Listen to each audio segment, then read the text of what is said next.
दोस्तों आप देख रहे हैं भाग 2 बिगिनर्स के लिए, यानी जो योग की शुरुआत करना चाहते हैं। और अगर आपने मेरा भाग 1 यानी पार्ट 1 नहीं देखा है तो फटाफट से जाकर आप देख सकते हैं, लिंक आपको नीचे डिस्क्रिप्शन में मिल जाएगा। तो दोस्तों पार्ट 1 में हमने वो सभी योगासन किए थे जो कि हम सिंपली खड़े होकर कर सकते हैं। और सबसे अच्छी बात क्या है कि आप इन्हें किसी भी एज ग्रुप में कर सकते हैं।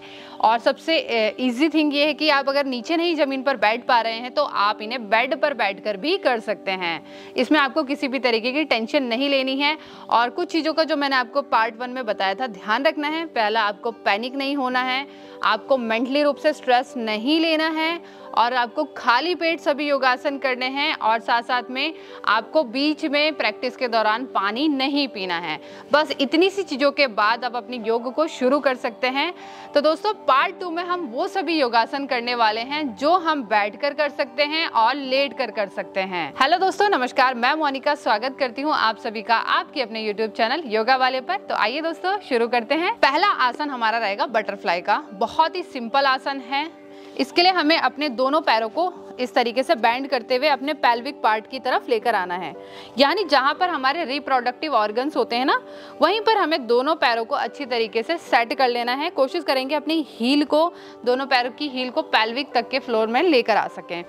यहीं से हमें दोनों हाथों को इंटरलॉक करते हुए अपने टोज यानी पंजों पर पकड़ लेना है। अब धीरे धीरे अपने इस तरीके से थाइस को चलाना है। बटरफ्लाई यानी जिस तरीके से तितली उड़ती है उसी तरीके से अपने दोनों पैरों को फ्लाई करते हुए लेके आना है। इस तरीके से आप अपनी स्पीड के अकॉर्डिंग कर सकते हैं। अगर आपने इससे पहले नहीं किया है तो आप अपनी स्पीड को कम ही रखेंगे, और अगर आपने किया है इससे पहले थोड़ा बहुत भी बटरफ्लाई तो आप थोड़ा स्पीड के साथ इस तरीके से कर सकते हैं। इसे आप कंटिन्यू 1 मिनट तक करेंगे और 3 बार आपको इसका अभ्यास करना है। चलिए अब आ जाते हैं हम दूसरे योगासन की तरफ, जिसे हम बोलते हैं चक्की चालन का अभ्यास। इसके लिए हमें अपने दोनों पैरों को खोल लेना है, मैट के बराबर गैप रख लेंगे। ठीक है, जो लोग मैट पर नहीं बैठे हैं वो सिंपली अपने अकॉर्डिंग 2 से 3 फीट का गैप रख लेंगे। ठीक है, अब यहीं से अपने हाथों को इंटरलॉक करते हुए आपको पूरा आगे की तरफ घूमना है, यानी जिस तरीके से चक्की चलाते थे ना पहले के समय में, उसी तरीके से आपको अपनी बॉडी का मूवमेंट देना है। देखेंगे किस तरीके से, इस तरीके से आपको जाना है पीछे की तरफ, फिर आना है आगे की तरफ। अपनी बॉडी के अकॉर्डिंग जितना आप जा सकते हैं अपनी कैपेसिटी के हिसाब से जाएंगे। तो आपको 20 बार इस तरीके से क्लॉकवाइज करना है, यानी सीधी दिशा में लेके जाना है। उसके बाद आपको 20 बार उल्टी दिशा में यानी एंटी क्लॉक डायरेक्शन में लेके जाना है। इस तरीके से पूरा आगे पूरा पीछे। तो 20 बार क्लॉक कर लेंगे, 20 बार एंटी क्लॉक कर लेंगे, और इसी तरीके से आप इसे 3 बार रिपीट करते हुए आएंगे। अब यहीं से आएंगे हम तीसरे योगासन की तरफ, जिसे हम बोलते हैं अधोमुख स्वान आसना का अभ्यास। इसमें हमें दोनों हाथ को अपने मैट के पास रख लेना है इस तरीके से। अब धीरे से अपने घुटनों को उठा लेंगे अपने पंजों पर बैलेंस करते हुए, और अपने सर को अंदर की तरफ लेकर जाएंगे और यहीं पर बने रहेंगे। इस आसन को करने से एक चीज़ बहुत अच्छी होती है, हमारी पूरी बॉडी में एक अच्छी स्ट्रेचिंग हमें फील होती है, यानी खिंचाव महसूस होता है, और साथ साथ में बहुत सिंपल भी है। यहीं पर आपको बने रहना है 20 सेकंड तक, और इसका अभ्यास भी आपको 3 बार रिपीट करते हुए आना है। फिर धीरे से रिलैक्स कर देंगे। अब यहीं से हमारा रहेगा चौथा योगासन, जिसे हम बोलते हैं शशांक आसन का अभ्यास। शशांक आसन के लिए हमें सिंपली इस तरीके से घुटनों पर आ जाना है और सामने की तरफ मैट पर आ जाएंगे इस तरीके से। अब यहीं से दोनों पैरों के बीच में आगे से गैप कर लेना है, यानी दोनों लेग्स आगे से खुल जाएंगे, पीछे से लॉक रहेंगे। पीछे से लेग्स की पोजीशन इस तरीके से रहेगी और आगे से जो आपके फीट है लेग से इस तरीके से खुले रहेंगे। अब यहीं से दोनों हाथ को उठाते हुए आगे की तरफ लेकर जाएंगे अपनी फ्लेक्सिबिलिटी के हिसाब से। इस तरीके से आपको पूरा फॉरवर्ड जाना है और यहीं पर आपको रिलैक्स करना है। इसे बोलते हैं हम शशांक आसन का अभ्यास, और अंग्रेजी में इसे चाइल्ड पोज कहा जाता है। इसमें हमारी बॉडी पूरी रिलैक्स पोजीशन में होती है। तो यहीं पर आपको 20 सेकंड तक बने रहना है और इसका भी आपको 3 बार अभ्यास करना है।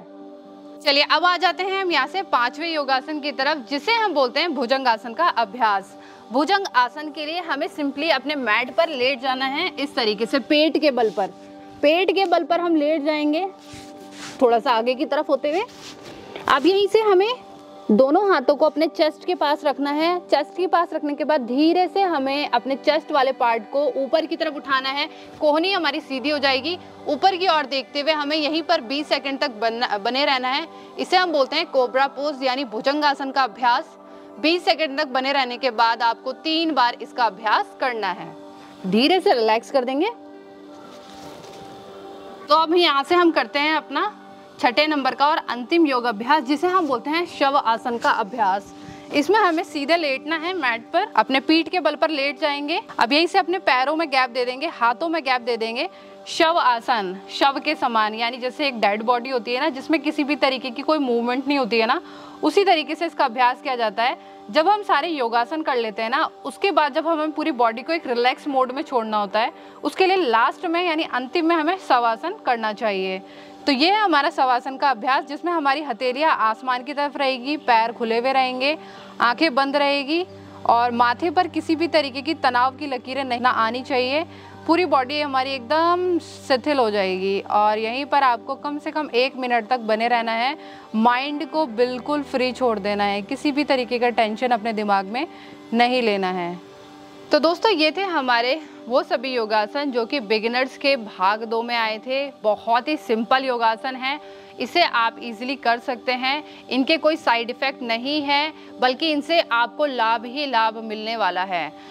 तो दोस्तों, आपको वीडियो कैसी लगी है कमेंट्स करके ज़रूर बताना और साथ साथ में हमारे चैनल को सब्सक्राइब करना ना भूलें। बेल आइकन को भी ऑल पर प्रेस कर देंगे ताकि इसी तरीके के हेल्दी अपडेट्स हमारी वीडियोस के थ्रू आप तक इजीली पहुंचते रहे।